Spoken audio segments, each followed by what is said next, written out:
வணக்கம் நண்பர்களே. நடிகர் விஜய்க்கு எப்போது போல குட்டி கதை இல்லை, இது ஒரு குட்டி ஆலோசனைன்னு வச்சுக்கோங்களேன். இறைச்சி கடை, மாமிசம் விற்கும் கடை, ஆட்டுக்கறி அந்த மாதிரி மாமிசம் விற்கும் கடை, இறைச்சி கடையில் நீங்கள் இரக்கமும் விசுவாசமும் எதிர்பார்க்காதீர்கள். அது அங்கு விற்கப்படுவதில்லை.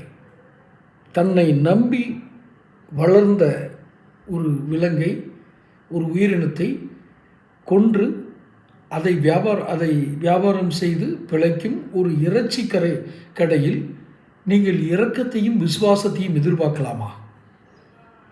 நான் இறைச்சி விற்பவர்களை நான் தவறாக சொல்லவில்லை, தயவு செய்து தவறாக புரிந்து கொள்ள வேண்டாம். இறைச்சி கடையில் இரக்கம் எதிர்பார்க்கலாமா என்ற ஒரு துணியில் மட்டுமே இந்த வீடியோவை நான் வெளியிடுறேன்.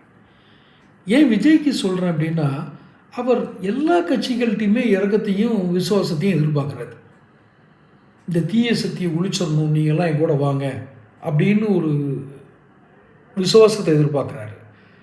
நம்ம பெரிய தொண்டர் பட வச்சுருக்கோன்னு அவரே நம்பிக்கிறார், அல்லது அவர் நம்ப வைக்கப்படுகிறார். அப்படி அந்த நம்பிக்கையில் நம்மள இறக்கப்பட்டு வந்துடுவாங்க, ஆசைப்பட்டு வந்துடுவாங்க அப்படின்னு நினைக்கிறார். அரசியல் களம் அப்படி அல்ல.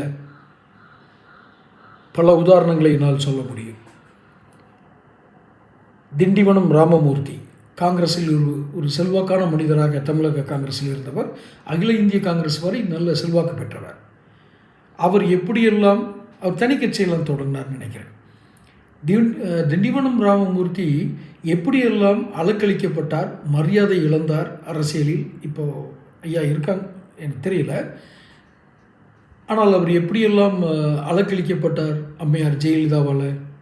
அரசியல் அப்படி ஒரு சுழல் பந்து வீச்சு மைதானம், கிரிக்கெட் மைதானம் மாதிரி சுழல் பந்து வீச்சு. நீங்கள் கணிக்க முடியாது, பந்து தரையில் பட்டு எலும்பு இல்லையா, எந்த திசையில் நகரும்னு தெரியாது. அப்படி சுழல் பந்து வீச்சு மைதானம் தேர்தல் களம்.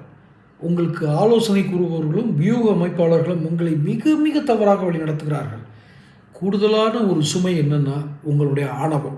நீங்கள் அமைதியாக இருக்கிறனால சொல்லலை, உங்கள் குணமே ஆணவம் தான். நன்றி இருக்க வேண்டும், அந்த கிராட்டிடியூட்னு சொல்லுவாங்க. அது உங்கள்கிட்ட இல்லை. நீங்கள் எதிர்கட்சியாக இருந்தாலும் அது செஞ்சுருக்கணும், அது இல்லை. அதுக்கும் உதாரணம் சொல்ல முடியும், நேரம் பத்தாது. ஆனால் திரும்பவும் முதல் வரியை சொல்கிறேன், இறைச்சி கடையில் இரக்கம் எதிர்பார்க்காதீர்கள். தொடர்ந்து பேசுவோம். சேனல் சப்ஸ்கிரைப் பண்ணி